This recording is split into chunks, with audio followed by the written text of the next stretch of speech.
story was told by Rabbi Leopold Groner of blessed memory. He was the Rebbe's very close secretary. He was present by the Rebbe day and night. The Rebbe would call him at a moment's notice. He had to be by the Rebbe. Anyway, there was a man that called in to a Chabad Chassid, and he called in to the Rebbe. This person lived like on the West Coast, I guess, in California. And immediately when Shabbat went out by the Rebbe, I think by him it was still Shabbat when he called up.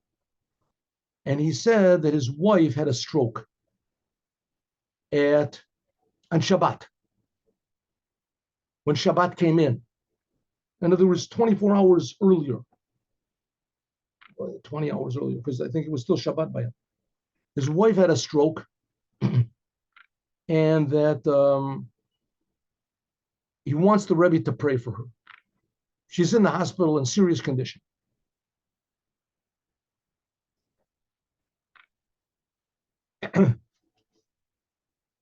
So, like I said, this was Motzei Shabbat. This was immediately Saturday night, right? Saturday night, let's say it was, 7 o'clock in the evening. As soon as Shabbat went out by the Rebbe, as the phone rang by Rabbi Groner in his house, and this person was there, and he said, my wife had a stroke 24 hours ago, and she's in the hospital in critical condition, and please ask the Rebbe. That's why I called you the first minute the Shabbat came out by you. I know you wouldn't pick up the phone, and please.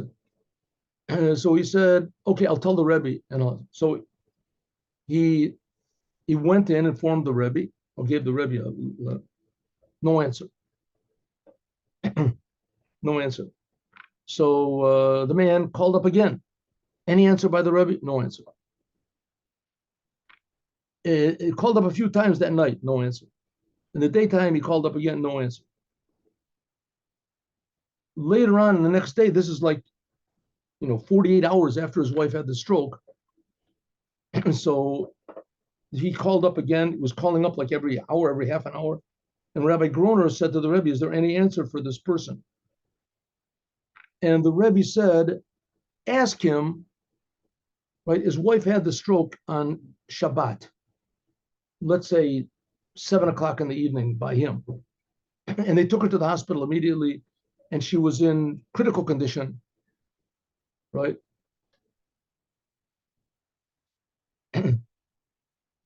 Ask him what happened at 5 o'clock in the morning. In other words, 10 hours after she had the stroke, 5 o'clock in the morning in the hospital. Right? He only told me about it 24 hours after she had the stroke. Ask him what happened 10 hours after she had the stroke, 5 o'clock in the morning. What happened? And so he called the man up, and he said, the Rebbe answered. The Rebbe said, to ask you what happened at 5 o'clock in the morning on Shabbos in the nighttime, right? 10 hours after she had the stroke. What happened? And he said, well, that's very interesting. He said, very interesting. He said, I went to the hospital with her. Shabbat, I went to the hospital with her. I was very worried. The doctor said she didn't have much time to live, and that I should call the family. I should tell them. It was Shabbat. What could I do? Said, suddenly at 5 o'clock, the doctor came out, and he said something happened, and she's out of danger. She's still in serious condition, but she's out of danger. 5 o'clock in the morning. So he said, how could the Rebbe know about that? So he said, well, if the Rebbe knew about it, it means that everything is going to be okay. It's going to be all right. Right? The Rebbe. So Rabbi Groner went back to the Rebbe, and he told the man, and the man was, very comforted by the whole thing. And so it ended up that the Rebbe knew that this woman had had a stroke, and that he even did whatever he did in order to save this woman before the man called him up, 10 hours, whatever, before the man even let the Rebbe know that she was sick. And the Rebbe said, the reason I wanted you to do that was to let him know that you can't hide anything from us. In other words, from the Rebbe's, you can't hide anything. That's what he said. You can't hide anything from us.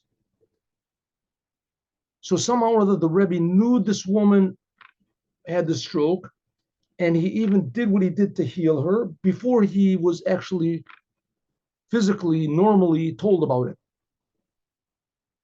That's the power of Rebbe's. So we say that after a tzaddik passes away, he's even more in the world than before.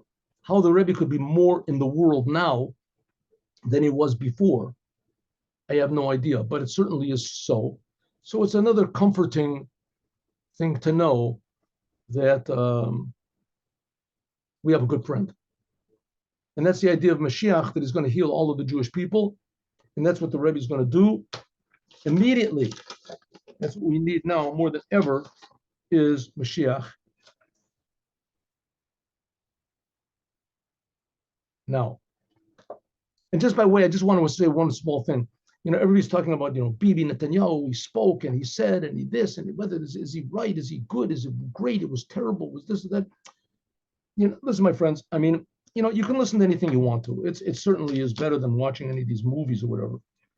But, our hope is not in Bibi Netanyahu. It's not, let him say, Hashem Echad, U'Shemo Echad, and only Hashem is going to do it, and the Yechiyat Neinu, Melech Mashiach. Those are wonderful things.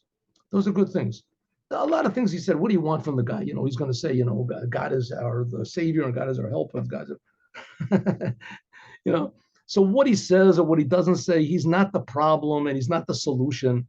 And the problem is exile. The problem is one problem. One problem. What's the problem? The problem is me. And everyone has to say it to themselves. Don't say, oh, Rabbi Bolton says that. Everyone has to point to themselves and say, the whole problem is me. And I have to do a little more good in the world and more positive and learn a little more Torah and do a little more commandments and give a little more charity. And that one good deed, whenever that good deed is going to happen, we've been waiting for 2,000 years for it to happen. But that's what we have to believe in. Afal Pishit Mameya, even though Mashiach delays, is going to happen now. And just like the Rebbe knew about the pain of this woman, and he knew the situation, and he healed it in the proper time. And so it's going to be the same thing now. Mashiach will cure all of the problems of the Jewish people and bring us all to the Holy Land in the Holy Temple. So we'll do the Holy Commandments with Mashiach now. Have a good day. See you all tomorrow.